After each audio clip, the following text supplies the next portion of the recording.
Welcome back. Now, each year the House of Commons holds a debate to coincide with International Women's Day. It's all well and good, you might say. But should the same courtesy be extended to men? That was the question posed by the Conservative MP Philip Davies when he appeared in front of the Backbench Commons Business Committee earlier this week. His suggestion was met with disbelief by Labour MP Jess Phillips. Take a look at this.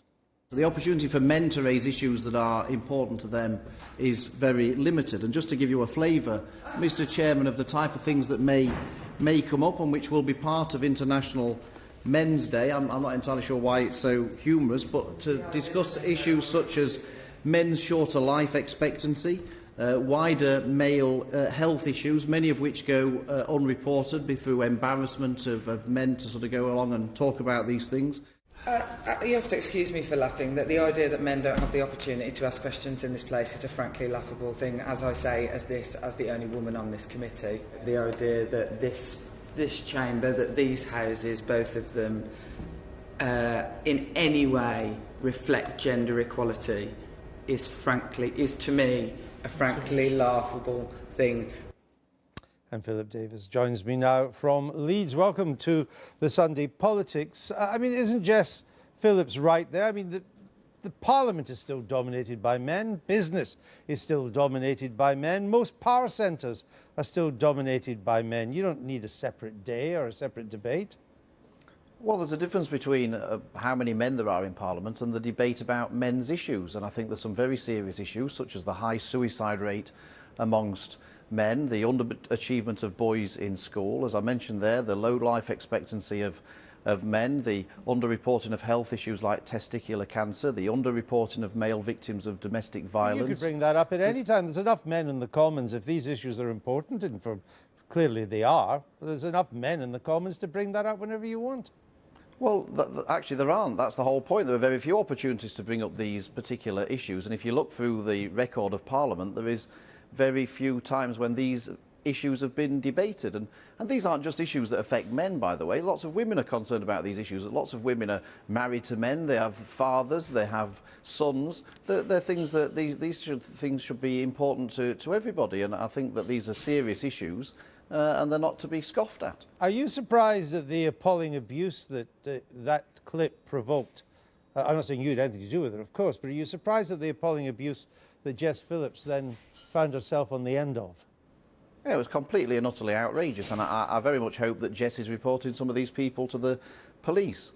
We have a democracy, we have a debate. Jess is perfectly entitled to her opinion that we shouldn't debate these issues. I don't agree with her, but she's perfectly entitled to that point of view. That's what happens in a democracy.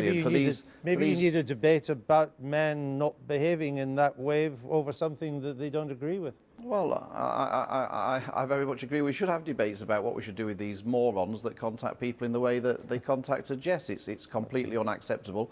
I hope she goes to the police, but that shouldn't take away from the importance of the issues that I want to debate to coincide with International Men's Day, in the same way that we have a debate every year to coincide with International Women's Day. Well, one thing that you did debate, indeed you spoke for 90 minutes to talk it out this week, was a bill that would have allowed carers, just carers, to have free parking at hospitals, and you talked it out for 90 minutes so it wouldn't get any further. Why would you do that?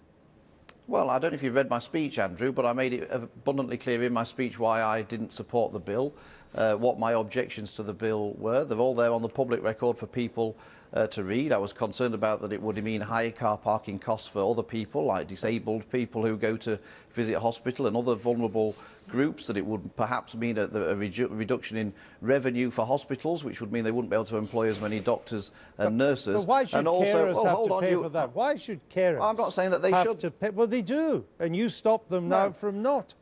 Andrew, the whole point is this was a particular piece of legislation.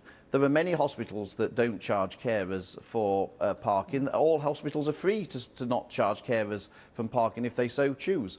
And my view was that these things are best decided at a local level. But I've got a picture of you during the campaign, it was in June actually, it was after the campaign, holding up a banner saying, speaking up for carers.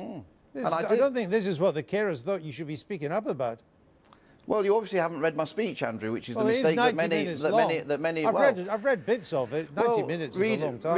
Read it all, Andrew, because you'll see if you do that, I spoke up very warmly about carers, and I also proposed, well, don't say okay, I also proposed in my speech legislation that I would support that would benefit carers, which would have been far better to bring forward than that ill-thought-through particular piece of legislation. So if you're suggesting that I didn't speak up for carers in that debate, then I'm afraid that's a complete and utter lie.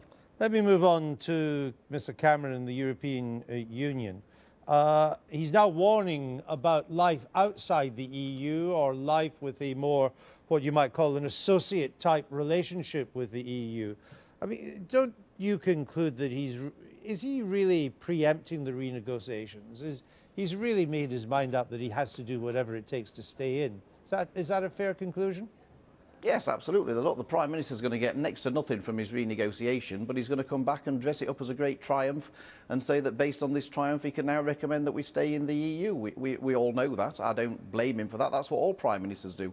I've never yet come across any Prime Minister in history that's ever come back from a renegotiation and said, by the way, I've got absolutely nothing out of it, but I did my best. They all claim it's a triumph, and we all know it's not going to go anywhere. But, of course, the Prime Minister's going to campaign for us to stay in.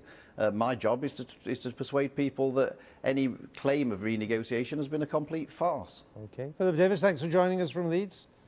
Thank you.